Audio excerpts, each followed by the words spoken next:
사람들이 추수감사주의를 어떻게 처음에 섬기게 되었는지, 지내게 되었는지, 우리는 미국을 통해서 그 선교사를 통해서 미국 장로교가 우리나라에 오면서 우리도 자연스럽게 우리의 고유문화 추석이 조상들한테 지냈던 제사가 우리 크리스천들, 한국교회는 자연스럽게 추수감사주의로 교체가 되었다는 것을 우리가 조금 알고 좋겠고요.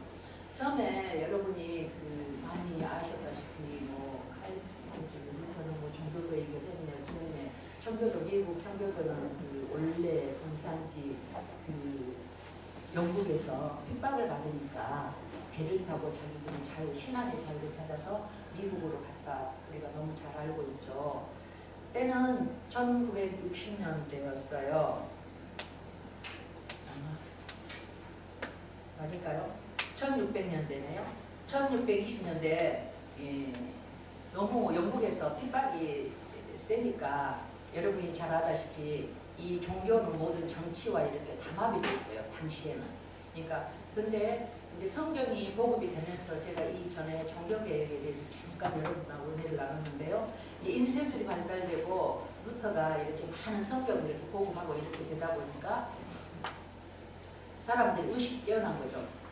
그리고 성령의 도우심으로 이 관습적으로 믿었던 형식의 틀에 그 지배 계급이 이 정복지에 가서 자기들의 힘을 규합하고자 이 종교를 이용했던 그런 것을 버리고 이 사람들이 깨어난 것을 예수 그리스도는 우리한테 어떻게 하셨는데 하나님은 나한테 어떻게 했는데 이거는 아니야. 정치권에 그 엘리트층에 이렇게 반항을 하기 시작하면서 서서히 트러블이 생기죠. 영국 교회 성공회. 그것은 성공회는 여러분이 아시다시피 이제 얘기가 자꾸 옆길로 가려고 해서 건너고요. 근데 이제 그 정치권에 굉장히 탄압도 심해지고 핍박을 받아요. 그러니까 정말로 진실된 자들이 죽으면 죽으리라고 이 땅에서 못 살겠어. 새로운 곳이 어딜까? 우리만의 신천지, 우리만의 신앙의 자유를 누릴 것이 어딜까 해서 대책도 없이 이 사람들이 배를 타고 자녀들을 데리고 1960년대에 이렇게 갈 바를 알지 못하고 가는 거죠. 도착했을 때 미국 땅이 있어요. 신천지 같죠. 그랬는데 거기서 가는 과정에 파도도 치죠, 굶주리죠, 춥죠. 얘들은 면역성도 약하죠. 그러니까 많이 이래 죽고 저래 죽고 많이 속가져요. 그래가지고 신내륙에 도착했을 때는 거의 헐벗고 거의 뭐 먹을 것도 없고 덮을 것도 없고 이런 상태에서 열악한 상태였는데 거기서 거의 죽음의 직전에 인디언들이 와서 도와줘요. 농사짓는 방법, 뭐 옥수수 씨앗도 주고 어떻게 하고 사냥하는 방법도 해가지고 겨우겨우 연명하면서 몇 명 안 되는 사람들이 가르쳐준 대로 이제 이 농사를 지니까 풍작이 있어요. 너무너무 이 사람들이 감사해서 여호와 하나님께 감사 제물을 올리는 거예요. 이게 이제 추수감사 유래가 됐어요. 그러니까 이것을 보면은 우리가 그 속으로 들어가 보면 너무 풍요로워서 감사하는 건 결코 아니죠.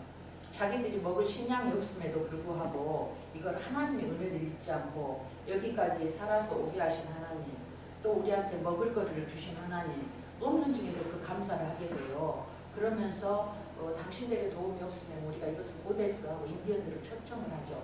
이것은 오늘날 우리한테 비교는 하나님을 사랑했느냐? 그럼 이웃과 나누라. 이게 이렇게 비교된다고 그래요. 근데 이게 너무너무 감사하니까 후대 대통령들이 나와가지고 이 추수감사주의를 국경일로 아예 선포를 해버리죠.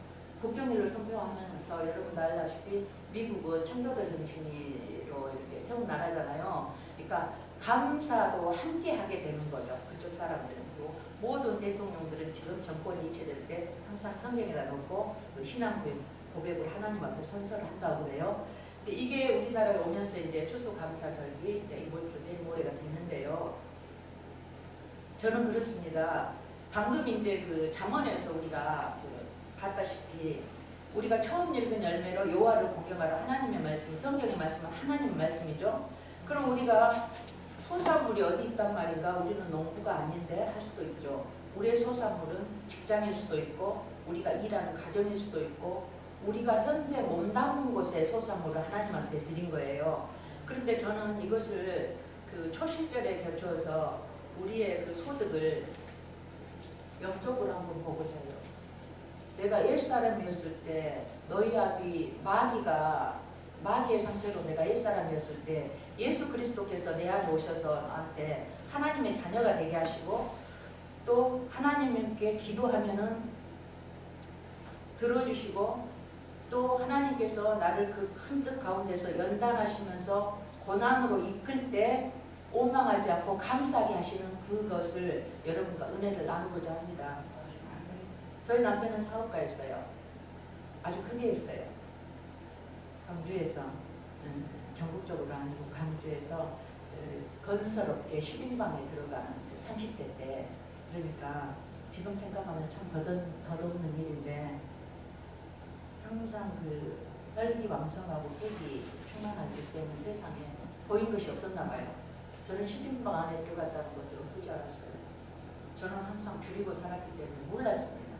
근데 이제 이 사람은 항상 그 보이는 것, 일, 항상 이렇게 찾아다니다 보니까 아이들하고 나는 항상 나한테만 일임을 하고 항상 자기 세계에 푹 빠져 있었죠. 근데 나는 그때 상황이 너무 힘들었어요.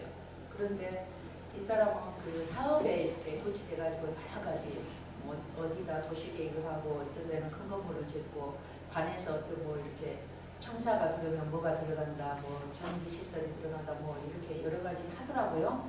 그러면 지금 제가 이렇게 그때 줄였을 때를 생각하면 아이고 그때 좀 머리가 좀 사업적으로 더 돌아갔으면 우리 먹고 사는 거 좀 먼저 그쪽에 또 투자해가지고 살든지 해가지고 좀 부자 됐을 텐데 그러지를 못하고 저 사람은 왜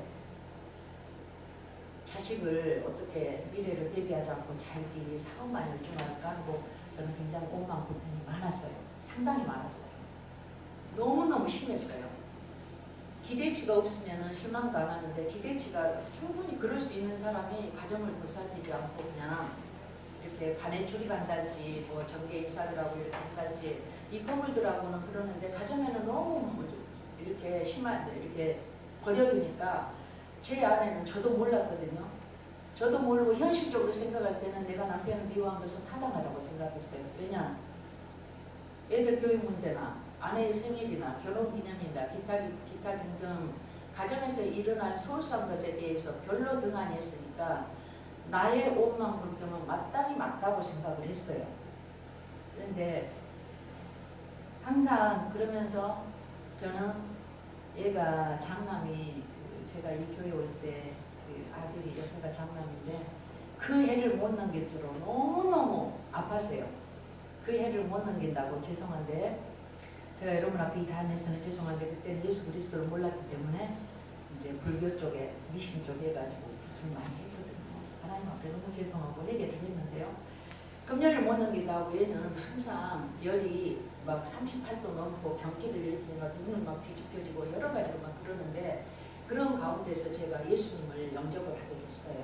아들을 살릴 수 있는 방법은 우리 예수님을 믿으면 뭐든지 다 해결돼. 그러니까 지나가는 사람이 그런 거예요. 정상적인 뭐 이렇게 복음을 전한 것도 아니고 그러면서 그때 내가 당시에 이제 38년 전에 너무너무 삶이 힘드니까 집을 내놓으려고 했는데 그 복덕방에서 와가지고 그게 저한테는 전도됐죠.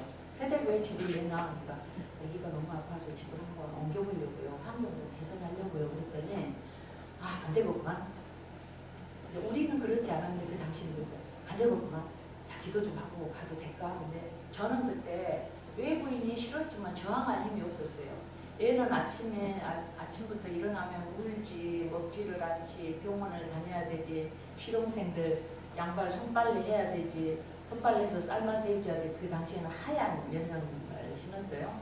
그렇게 하다 보니까 일상이 너무너무 힘든 거예요. 6남매 장남에다가 오로지 남편만 대학을 나와서 머리가 좀 좋았던가 봐요. 항상 수석수석했다 그래요. 시댁의 말이. 그러니까 그러다 보니까 기대치가 시댁에서 너무 높다 보니까 이 6남매 밑에 동생들을 전부 내가 줄줄이 데리고 있으면서 밥도 해먹여야 되고 뭐 이렇게 학교도 가야 되고 학교 선생님도 만나야 되고 다 엄마 역할을 했는데 내 애는 어떻게 큰지도 모르는데 얘가 이제 죽어가니까 제가 큰 그 당시에 결심을 하게 된 거죠. 이 아들이 죽으면 나는 이 땅에 소망 없어. 나의 시동생이 뒷바라지하려고 내가 여기 온 거 아니야. 난 아들하고 같이 죽겠어. 그러니까 남편의 그 직업 특성상 건설업이라는 게 외지에서 많이 하면은 지금은 그 차량이 많지만 그 당시만 해도 한 달에 한 번만 갈지 막 그런 게 많았어요. 그리고 나는 남편의 부재중인 상태에 시동생들하고 많이 같이 있었죠. 그리고 이게 새벽에 뭘 알겠어요. 밥이 진박되거나 반찬이 좀 그러거나 세끼 제대로 안 하면 시어머니가 여지없이 이렇게 나를 책망하고 또 그런 상태에서 살았죠. 그러니까 저는 소망이 하나도 없는 거예요. 근데 그 사람들이 예수 믿으면 다 해결돼 그러면서 딱 앉아서 하는 그 기도가 지금 생각하면 좀 황당하지만 하나님께서는 우리의 사고를 띄워서 역사하신 것을 제가 믿어요. 새벽도 무릎 꿇어 그러는 거예요. 집 보러 온 사람들이 황당하죠. 그래서 저는 시킨 대로 무릎 꿇었더니 전능하사 천지를 만드신 하나님 아버지를 내가 믿사오며 이 사람들이 나 처음 듣는 소리를 해요. 전능하사 천지를 만드신 하나님이 있단 말이요. 귀가 팍 뜨였어요. 그 전에 아기가 어떤 식으로 아프냐면 토하지, 설사하지, 부들부들 떨지, 눈이 막 돌아가지, 열은 많지. 근데 병원에 데리고 가면 열이 딱 내려요. 그럼 나는 거짓말하는 사람, 의사들. 엄마가 이상한 거 아니요 이래요. 열을 딱 체크를 하면 그 당시에는 입에다가 열 체크해요. 지금 어떻게 하는지 몰라요. 그렇게 하는데 내가 잠을 자면은 아가씨 때는 안 그랬는데 밤마다 그때 당시에는 전설따라 현찰이라는 게 있었어요. 우리 영상이 그게 돼가지고 그게 시각적으로 내가 입력이 돼서 그랬는지 어쩐지는 몰라도 그 상황에서 밤마다 사카스 남자가 와가지고 나한테 와가지고 깨동무를 하는지 내 배에 올라타가지고 내 목을 조르든지 이상한 영상으로 나를 괴롭히는 그 시기였어요. 애기는 아프지. 나는 그렇지. 나는 오직 믿을 수 있는 것이 저 무등산 저 깊이 가서 그때도 도치를 이제 조금 조심하는 그게 있었어요. 그러니까 구슬 하는데 쫙 알지도 못하는 저 깊은 데 갔어요. 처음에는 200만 원짜리. 38년 전에. 그럼 이거 다 갔어요. 그 다음에 그게 내가 보니까 한 3개월 가지만요. 효력이 있습니다. 이게 여기 있어야 여기 줄 타야 내가 애기를 고친 것 같다. 그 다음에 애가 아픈데 이 전성함보다 더 아파요. 그 다음에 밤마다 구렁이가 뱀이 나와서 나를 막 휘 감고 이막 혓바닥으로 막 나를 이렇게 먹으려고 해. 내가 살 수가 없어. 낮에는 시동생들, 병원, 시어머님한테 시달리면서 내가 살아갈 수가 없어요. 얘가 가면은 나도 갈 거야. 이제 이렇게 되면서 나도 계속 우울증에 시달려요. 이제 그런 상황에서 전능하사 천지를 만드시니라고 하니까 귀신의 실체가 있다는 걸 나는 이미 체험을 했죠. 도대체 이 세력에서 나를 구원하려고 나를 건져줄 거 뭐 없을까 하고 내가 무등산에 간 거 아니겠어요?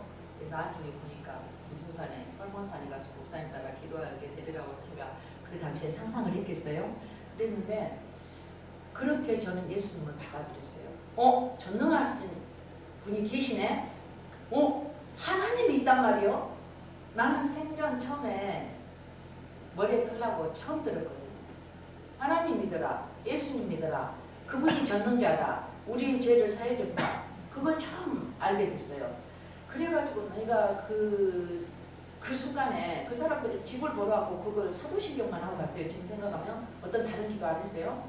근데 사도신경에 전능하사 천지를 만드신 하나님을 내가 벼랑맞으면서 그때 내 상황, 육체적인 상황이 눈을 떠보니까 이 사람들을 놓고 눈물이 빗물되고 여기서 이렇게 줄넘기가 나와가지고 그렇게 하고 있더라고요. 한참 시간이 오래됐나 봐요.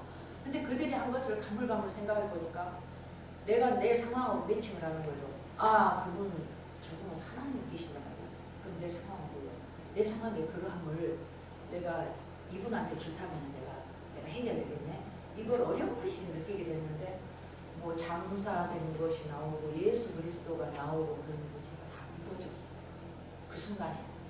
그러면서 교회를 가고 싶은데 어디를 가야 돼? 그분들은 사라지고 없으니까 뭐 전화번호도 남김없이 막 그렇게 했는데 집 앞에 이제 조그마한 개척교회가 이 사이즈가 이거보다 한 3분의 정도 되는데 거기에 제가 제 발로 아픈 애기를 데리고 이제 갔죠.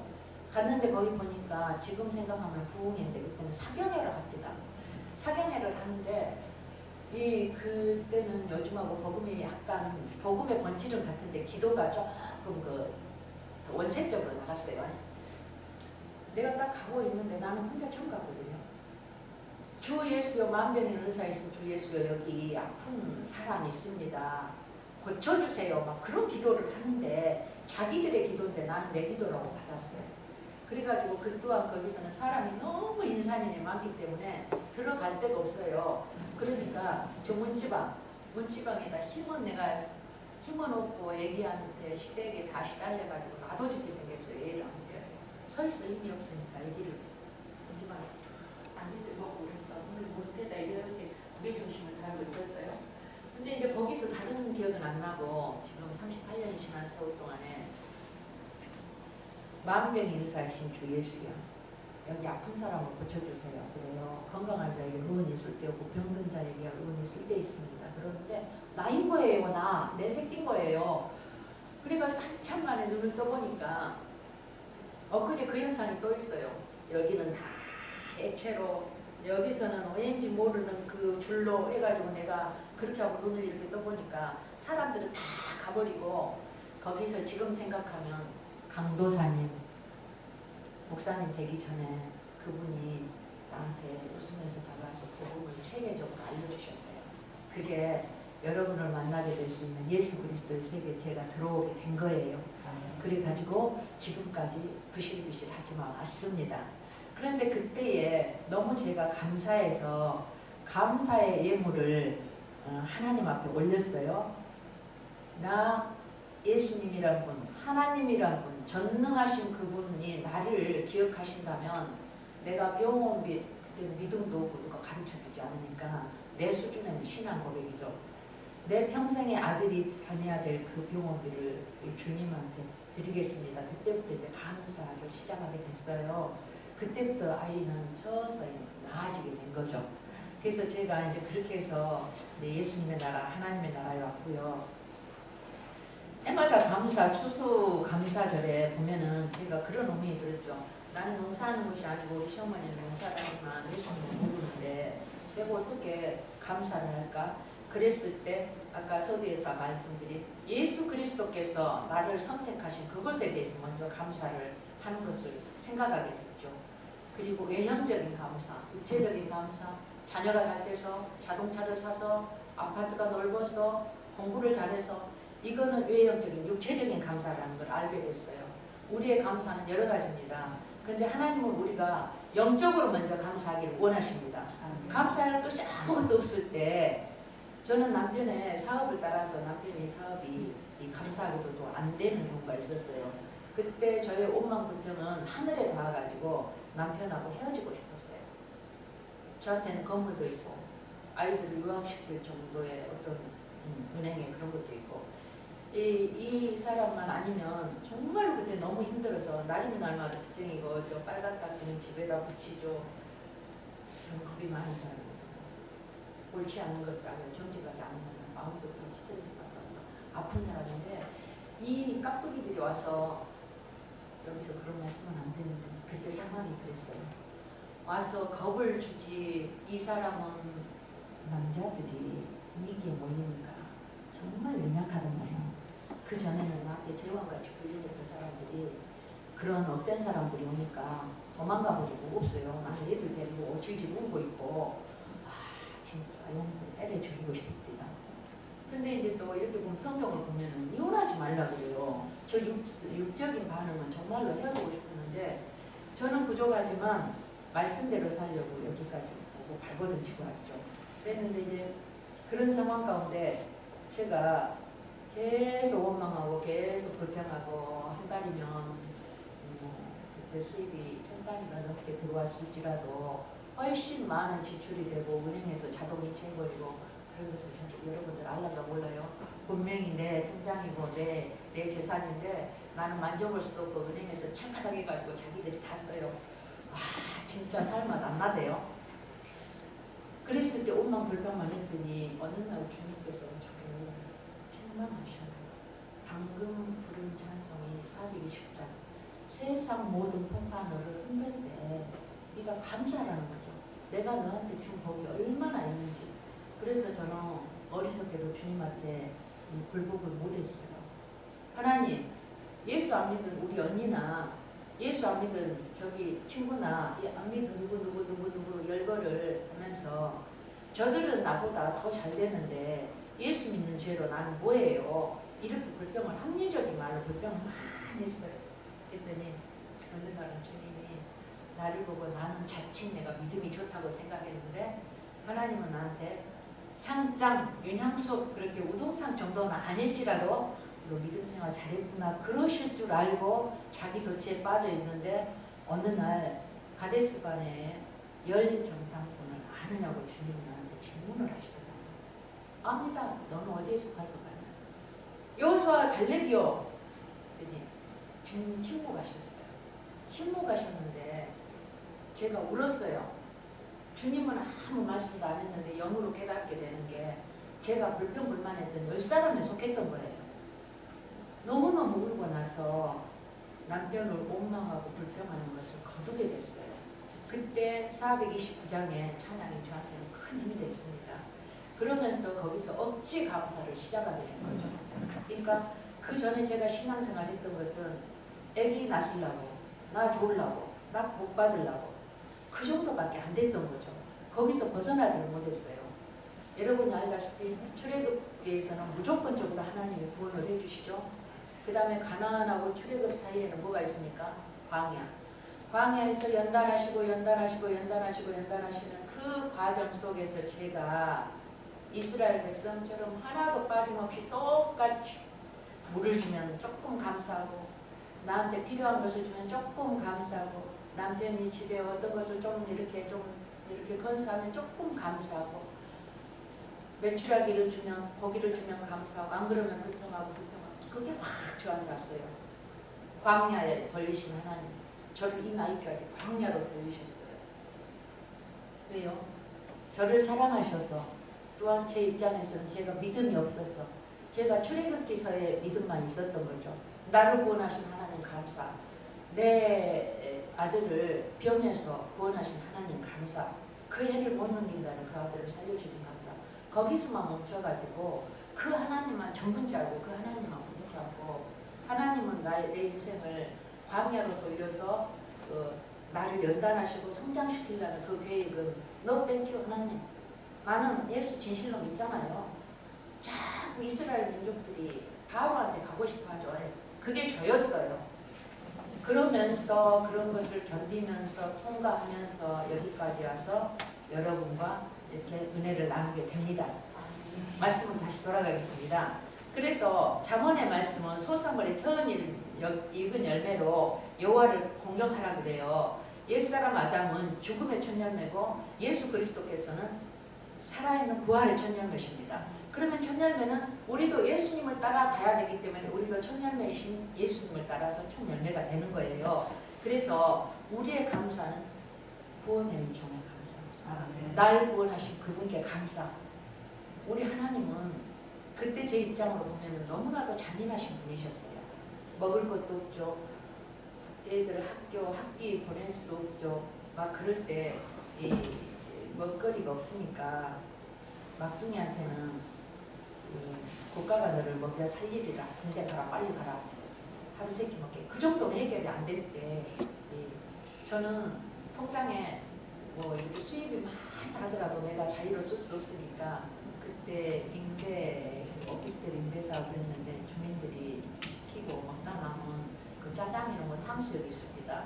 이렇게 놔두면은 그거를 먹고 살고 연명한 적이 있었어요. 남편은 어디로 잠적해버리고 죽고 싶어 하나님, 내가 뭔 잘못했다고 너무해 이렇게 지금 생각하면 하나님은 큰 뜻을 헤아리지 못하고 상황에 너무 반응을 했어요. 그 상황을 반응을 하면 친구들이나 친정엄마나 모든 사람들이 보면은 내 편이 되어줬어요. 왜? 그 사람들은 육체를 가지고 있으니까 육체의 눈으로 나를 봤고 영적인 눈으로 진단을 안 했던 거죠. 그러니까 그 사람이 볼 때는 윤양숙이는 아무 잘못도 없어. 남편 잘못 만나가지고 사업이 안 돼가지고 어째가지고 기타 등등 가데스 바네아에서 10사람이 우리 눈으로 볼 때는 죄인인 것 같아요. 저와 여러분이에요. 코로나가 어때서, 경제가 어때서, 상황이 어때서 그 사람들은 지금 표현하면은 너무너무 수준 높은 아마 기자가 되지 않았을까. 팩트를 그대로 말했어요. 근데 하나님께서 노 불합격시킨 거죠. 그때 제 수준은 가데스바나의 10사람. 상황이 이래서 없어서 힘들어서 빚쟁이가 이래서 상황만 보고 하나님을 보지 못했던 거죠. 지금 생각하면 너무나도 어리석게 세월을 좀 먹었던 겁니다. 그래서 제가 여러분 앞에서 고백하는 마음으로, 회개하는 마음으로 저의 옛사람을 얘기하고 있는 거예요. 근데 하나님께서 저를 긍휼히 여기시고 세상 모든 폭탄으로 흔들어 약한 마음 낙심하게 될 때에 내가 너한테 내려주는 복을 세워봤냐? 네 아들을 무당이 살리던, 네 아들이 의사가 살리던, 네 아들을 살린 자가 누구냐? 하나님이 그러십니다. 울었어요. 하나님이시죠. 내 아들을 살려주신 그분을 보지 못하고 상황만 보고 그랬다는 말이에요. 그래서 우리는 먼저 저의 실수를 여러분 앞에 이렇게 회개하는 마음으로 같이 은혜를 나누는 것은 뭐냐면, 우리가 어떤 상황이 있든지 간에 하나님께 먼저 감사하자는 거죠. 내 믿음의 절정은 감사입니다. 상황대로 말하는 것은 위로는 되지만 그것은 영적으로 아주 큰 손실이에요. 우리가 힘들 때 하나님 앞에 엎드려야 됩니다. 친구 따라갑니까? 그 순간 괜찮아요. 속는 거예요. 마귀가 좋아해요. 욥이 그랬어요. 욥은 마귀가 자기가 하나님 앞에 욥을 송사하죠. 지금 잘 먹고 잘 사니까 하나님 경배하죠. 봐요. 내가 이렇게 실패시켜 볼게요. 하나님 절대 경배 안 해요. 볼까요? 내기할까요? 그랬죠. 마귀가 원하는 건 뭐였을까요? 오만과 불평이었어요. 근데 욥은 이 덫에 걸리지 않았어요. 욥은 너무너무 제 지난 세월하고 비교하면은 욥이라는 사람을 이해할 수가 없지만 지금은 너무너무 위대한 믿음의 선배이신 거죠. 욥은 그랬어요. 주신 자도 하나님, 거두신 자도 하나님. 하나님은 찬송을 받으실지로다 했으니까 얼마나 위대합니까? 그 열악한 상황에서 자녀가, 재산이, 가축이, 아내가 전부 교쌈을 당해서 내 손에서 다 없어졌는데 저 같으면 불병을 100개 있을지라도 욥은 오히려 찬송으로 바꿔버렸어요. 대단한 일이죠. 찬송은 감사죠. 네. 그래서 욥은 이러한 사람으로 또 우리가 생각나는 게 사도 바울도 그래요. 주님을 위해서, 예수 그리스도를 위해서 예수님을 믿으십시오. 이 죄밖에 없는데 옥에 갇혔죠. 잔인하게 갇혔죠. 근데 바울은 옹망 안 했어요. 저는 그 상태에 옹망을 했어요. 바울은 찬송을 하더라고요. 감옥에서. 믿음의 위대한 사람들은 이래요. 우리도 살아가면서 우리는 우리 인생이 그 사후세계, 천국에 가기 전까지는 이 세상 현실이 광야 생활이거든요. 그러면 이스라엘 백성이, 제가 고백했던 저의 옛사람이 그렇게 반응하다고 하면 복을 못 받습니다. 광야 생활할 때 하나님은 우리를 낮추고 연단하신 목적은, 우리를 낮추시고 우리를 계속 연단하신 것은 그 상황 가운데서, 낮은 상황 가운데서, 절박한 상황 가운데서 차라리 죽고 싶어 벼랑 끝에서 대롱대롱 매달려 있을 때 죽는 것이 차라리 사는 것보다 나을다는 그 캄캄한 그 현실에서 하나님이 원하시는 게 뭘까요? 내가 믿음이 있는지 없는지 시험하신다고 했어요. 너를 시험하사 진실로 나를 믿는지. 우리 믿음의 고백이 정말로 힘들 때는 기도 안 나와요. 주여밖에 안 나와요. 그럴 때 저는 찬송을 합니다. 해가지고 얼마나 쉽습니까? 찬송이 있으니까. 하나님, 내 아들의 상황을 아시지요? 찬양하겠습니다. 나 옛사람은 이렇게 저렇게 합리적인 방법으로 불평할 수 있는 상황이지만 이제 나 그거 벗어버릴래요. 우리 목사님 표현대로 벗어버릴래요. 저는 안 할래요. 이제 안 하고 싶어요. 찬송하겠습니다. 저는 그렇게 하면서 극복을 해왔습니다. 그래서 추수감사절에 미국 사람들은 그 인디언의 도움을 잊지 못해서 하나님께 먼저 감사하고 인디언을 초대했다 그랬잖아요. 오늘날 우리 한국 교회도 마찬가지예요. 이제 내일 모레는 여기다가 주신 것들을 상징적으로 이렇게 여러 가지를 세팅할 텐데요. 우리 목사님은 어떻게 하시는지 모르겠지만 되게 교회들이 그걸 나누어요. 이웃하고. 근데 또 우리 목사님은 필리핀 선교 그제 하셨잖아요. 구제, 우리보다 못 사는 거, 이웃. 그러니까 하나님은 나를 사랑하냐? 이웃의 소외되자. 이웃을 챙겨라. 하나님 꼭 그러시죠. 네. 그래서 우리 교회가 너무 말씀대로 같이 가는 것은 감사하고요. 감사에 대한 간증을 제가 하다 보니까 저는 혹시 시간이 되시면 머린 테도로스가 지은 책 찬송 생활의 본능을 시간 되시면 한번 읽어보시기 바랍니다. 미국과 우리하고는 너무 이제 문화의 차이가 있는데요. 이분은 어느 정도로 감사를 하냐면 딸이 마약에 찌들어 있어요. 우리하고 좀 정서가 틀린데 거기서는 또 마약을 하게 되는 경우가 더 있다 그래요. 의료비가 비싸고 약값이 비싸고 기타 등등이 하기 때문에 너무나 힘들면 우리는 개버리는 거 있으니까 그런 식으로 마약에 손을 댄다 그래요. 그러다 보니까 자기 모르게 중독되고 좀 이런 문화가 있다 그래요. 근데 마약에서 빠져나오지 못하고 중독 상태에 되니까 그 중독이 되면 그런다고 하네요. 한창 환각이 보인다 그러네요. 뭐 벽을 뚫고 괴물이 와서 나를 잡아먹으려는 판타지아 같은 게 보인가 봐요. 또 엄마를 이상하게 자기를 헤아려는 사람으로 봐서 막 죽이려 하고 그런 것이 있나 봐요. 우리 병원으로 와기죠.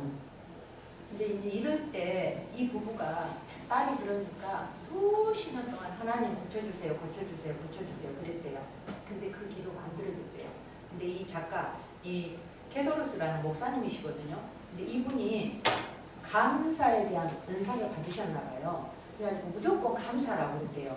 그러니까 이분들이 과거에 저처럼 이성적으로 어떻게 이런 상황에서 감사를 합니까? 내 딸이 이래, 시집도 안 간 딸이 이래야 되는데, 그러면서 목사님이 상당히 핍박을 받았다 그래요. 그랬는데 더 이상 뭐 다른 방법이 없기 때문에 감사를 하기 시작했대요. 왜냐하면 하나님의 주권, 이렇게 된 것은 하나님의 주권 속에 있어 하면서 미쳐봐야 본전이라는 식으로 감사를 하게 됐는데, 감사를 하게 되니까 이 마귀가 떠나면서 점점 회복됐다는 그 책 가운데서는 그렇게 우리가 이성으로 생각할 때는 말도 안 되는 상황인데, 그때 감사하고 무릎 꿇은 것은 뭐냐? 전능자 하나님의 주권을 믿는다는 거죠. 나는 하나님의 자녀야. 내 아들이 아픈 것은 하나님의 주권이야. 섭리가 있어. 이 믿음을 가지고 무릎을 꿇는다는 거죠. 그래서 저도 이제 그 책을 간간히 봐요. 간간히 보면 성경에서 나왔죠. 감사라고 그러죠. 그리고 우리 주님은 그러잖아요. 항상 감사하라. 쉬지 말고 기도하라. 봉사해라. 감사하죠.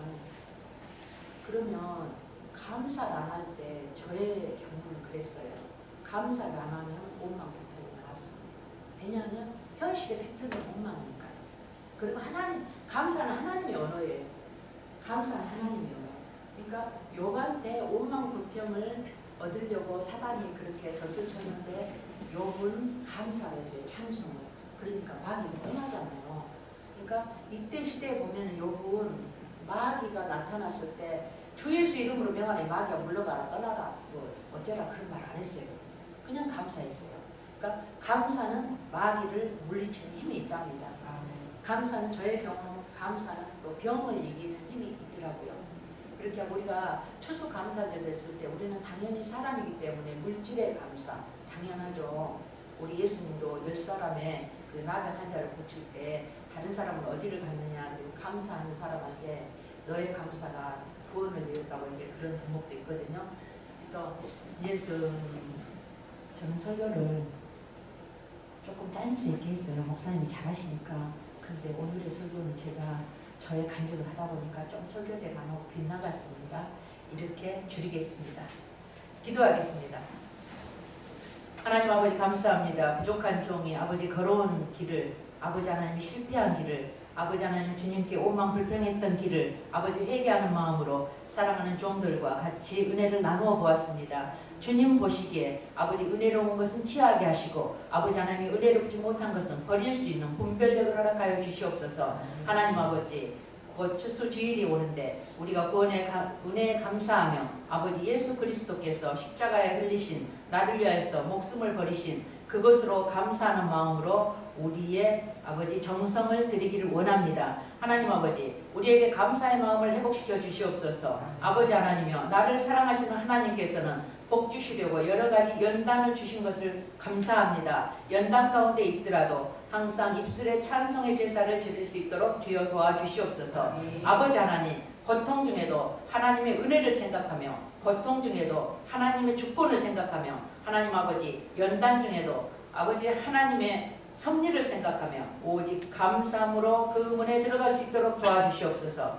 우리의 상황이 힘들지라도 하나님의 손길을 기억하며 믿음으로 극복하게 도와주시옵소서. 하나님 아버지, 우리의 감사의 기도가 얽힌 문제를 풀게 하실 줄 믿습니다. 하나님 아버지, 우리에게 주신 감사의 마음으로 시험을 이기게 하실 줄 믿습니다. 하나님 아버지, 감사로 영적 침체를 이기게 하실 줄 믿습니다. 하나님 아버지, 감사로 원수 마귀를 물리치게 하실 힘을 주실 줄 믿습니다. 아버지 하나님, 오늘 이 밤에 우리에게 감사의 무기를 주시옵소서. 예수님 이름으로 기도합니다. 아멘.